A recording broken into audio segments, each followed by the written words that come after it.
እስቲ ከናንተ ውስጥ እነዚህን ተረቶች የማያስታውስ ማን አለ? ሂውማን በሌለበት ዘመን ከረጅም ማማ ላይ ጸጉሯን የምትለቀው ራፑንዘል፣ በእንቆቅልሽ የተሞላ ህይወት ያለው ረምፐልስኪልትስኪን፣ ስኖ ዋይትና ሰባቱ ድንክዬዎች፣ እንቁራሪቱ ልዑል፣ ሲንደሬላ። እነዚህ የልጆች ዓለም ላይ የምታውቋቸውን ብቻ ጠራሁ እንጂ የግሪም ተረቶች የትየለሌ ናቸው። በ90ዎቹ የተወለዳችሁ ልጆች ወይም የሕፃንነት ዘመናችሁ በ2000ዎቹ መጀመሪያ ሆናችሁ ጣፋጭ የግሪም ተረቶች ተብሎ የተተረጎመውን መጽሐፍ አንብባችሁ ይሆናል። እነዚህ በመላው ዓለም የሚገኙ ሕፃናትን ያሳደጉ ተረቶች ሁለት ጸሐፊዎች አሏቸው። ሁለቱ የግሪም ወንድማማቾች ጃኮብ ግሪም እና ዊሊያም ግሪም ቺልድረንስ ኤንድ ሃውስሆልድ ቴልስ ብለው ካሳተሙት የመጽሐፍ ጥራዝ የተወሰዱ ናቸው አብዛኞቹ ታሪኮች። ዛሬ ላይ በዩኔስኮ የሚዳሰስ ቅርስነት የተመዘገበው ታሪክ የመካከለኛው ዘመን ሜዲቫልች የጀርመን ማህበረሰብ አፈ ታሪክ ነበር። ሁለቱ የግሪም ወንድማማቾች እነዚህን የጀርመን አፈ ታሪኮች ሞርደው ለጆሮ የሚሰቀጥጡትን ታሪኮች አቃንተው በመጽሐፍ ያውጧቸው እንጂ ተረቶቹ የህዝብ ናቸው። በእርግጥ እነ ግሪም ታሪኮቹን ሲጽፏቸው ተረት ብለው አይደለም። ታሪኮቹ ታሪክ ናቸው በቃ። ግን እነዚህ ታሪኮች የህፃናት ተረት ቢሆኑ የተዋጣላቸው ተረቶች እንደሚሆኑ የተገነዘቡት ግሪሞች ለህፃናት የማይሆኑትን ታሪኮች አሻሽለው ድንቡሽቡሽ አድርገው አቀረቡት። ለምሳሌ የስኖ ዋይት እንጀራ እናት በኦሪጂናሉ ታሪክ እውነተኛ እናቷ ነች። ግን እውነተኛ እናት ልጇን እንደዚህ ታደርጋለች ማለት ለልጆች መጥፎ ትምህርት ሊሆን ስለሚችል አሻሽለውታል። አንዳንድ ኮምጠጥ ያሉ ታሪኮችን በማር ለውሰው ለልጆች እንዲሆን አድርገው ማዘጋጀት ነበረባቸው ግሪሞች። ስለ ተረት ካወራን አይቀር የቀድሞዋ ፋርስ ወይንም ፐርሺያ የአሁኗ ኢራን የተረት ሀብታም ሀገር ናት። ሲንድባድ፣ አሊባባና 40ዎቹ ሌቦች የመሳሰሉ ከአይምሮ የማይወጡ ወላጆች ከረሜላና ጮርናቄ ለልጆቻቸው መግዛት ባይችሉ እንኳን ጥሩ ማስታገሻ የሆኑ ታሪኮችን አበርክታለች። በነካጄ አንድ ታሪክ ላጫውታችሁ። አንድ ህፃን ጉራንጉር ሰፈር ውስጥ በምሽት ይጓዛል።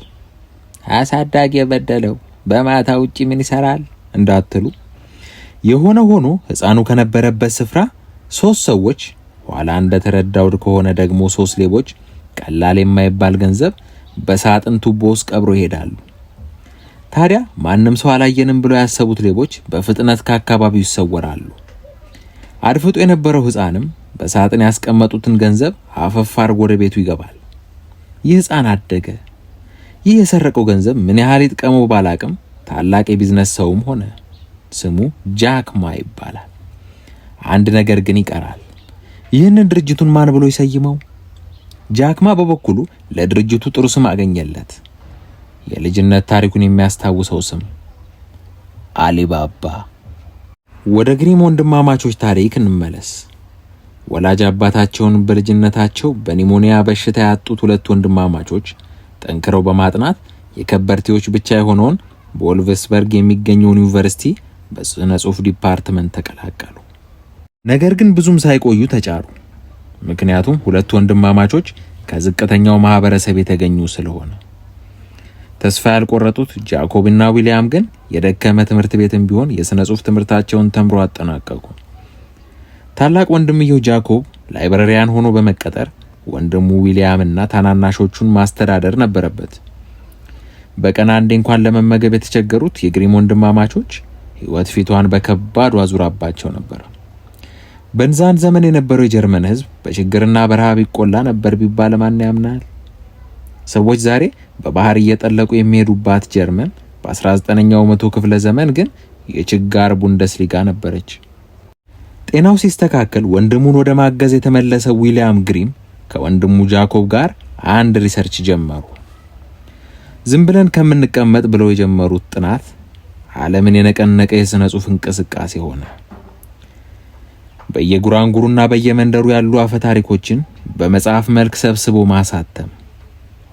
ይህ ግን እንዳሰቡት ቀላል ሆኖ አላገኙትም። በሬ ወለደ ታሪክ ሁሉ መጽሐፍ መሆን አይችልማ። ከየመንደሩ የለቃቀሙትን ታሪክ ሁሉ መጽሐፍ አድርገውት ቢሆን ኖሮ ጣፋጭ የግሪም ተረቶች እየተባለ ዘመን ባልተሻገረ ነበር። አንተም ጻፍ እኔም ልጻፍ፣ ይጠረዝና ይሁን መጻፍ አይነት የለብ ለብ ስራ አልሰሩም ወንድማማቾቹ። ጃኮብ ግሪም በየጉራንጉሩ እየዞረ ተረት ተረት የላም በረት አንድ ጦጢት ነበረች፣ እሺ ከዛ ዛፍ ላይ ወደቀችና ሞተች፣ እንዲህ የመሳሰሉ ኩታንኩት ታሪኮችን እየሰበሰበ ይመጣል። ጃኮብ ግሪም በሰላ ብዕሩ እነዚህን ኩታንኩት ታሪኮች ህይወት ይዘራባቸዋል። በዚህ ሁኔታ በ1812 ቺልድረንስ ኤንድ ሃውስሆልድ ቴልስ በሚል ርዕስ 86 ታሪኮችን የያዘው መጽሐፍ አሳተሙ። ከዚህ በኋላ 2 መሰል መጽሐፎችን አሳተሙ። ልብ በ40 ዓመት ገንዘብ እንኳን ለመገኘቱ ዋስትና የለም የሚሉት የግሪም ወንድማማቾች በመጽሐፉ ጥሩ ገቢን ማግኘት ችሎ ነበር። በሌላ ዶክመንተሪ እስከምንገናኝ መልካም ቻው።